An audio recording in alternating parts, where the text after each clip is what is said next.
दोस्तों, क्या आप किसी ऐसी जगह के बारे में सोच सकते हैं जहां एक ही रात में हजारों लोग बिना कोई निशान छोड़े अचानक गायब हो गए हों और जाते-जाते उस पूरे इलाके को एक ऐसा श्राप दे गए हों कि आज लगभग 200 सालों बाद भी वहां कोई एक रात भी नहीं गुजार पाता?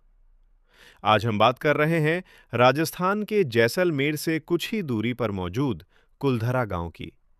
ये कोई मनगढ़ंत कहानी नहीं है, बल्कि एक ऐसी खौफनाक सच्चाई है जिसे देखकर आज भी बड़े-बड़े ताकतवर लोगों के पसीने छूट जाते हैं। कुलधरा कभी एक हंसता-खेलता और बेहद अमीर गांव हुआ करता था, जहां पालीवाल ब्राह्मण रहा करते थे।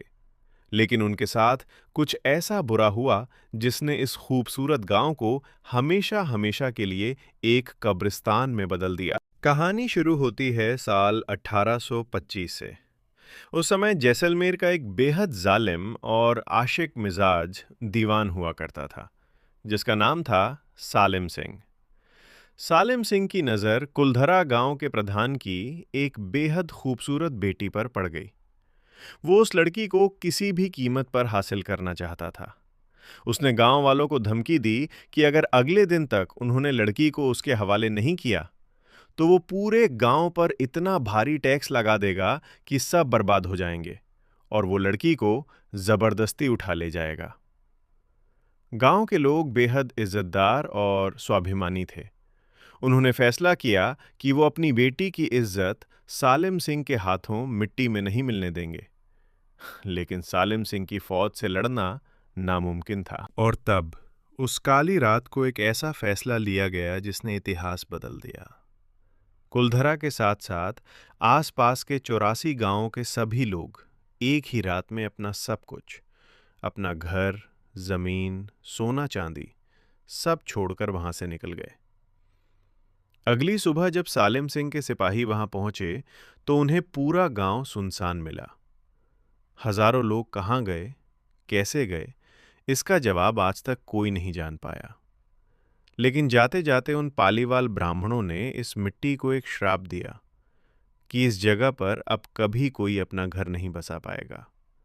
अगर कोई यहाँ रहने की कोशिश करेगा तो उसकी मौत हो जाएगी या उसके साथ बेहद बुरा होगा। और तब से लेकर आज तक कुलधरा एक भूतहा गांव बनकर रह गया है। आज के समय में भी अगर आप शाम के बाद कुलधरा गांव के पास से गुजरेंगे, तो आपको अजीबो-गरीब आवाजें सुनाई देंगी। वहां पर पैरानॉर्मल इन्वेस्टिगेटर्स यानी भूत प्रेत की खोज करने वाले लोग जब अपनी मशीनों के साथ गए, तो उनकी मशीनों ने ऐसी अजीब तरंगें रिकॉर्ड की जो दिमाग घुमा देने वाली थी। कई लोगों ने बताया है कि उन्हें शाम के बाद किसी के चलने की, चूड़ियों के खनकने की और बच्चों के रोने की आवाजें आती हैं। भारत सरकार ने भी शाम के बाद इस गांव में किसी के भी रुकने पर कानूनी रूप से रोक लगाई हुई है। तो दोस्तों, क्या आपके अंदर इतनी हिम्मत है कि आप कुलधरा में एक रात गुजार सकें? हमें कमेंट में जरूर बताएं।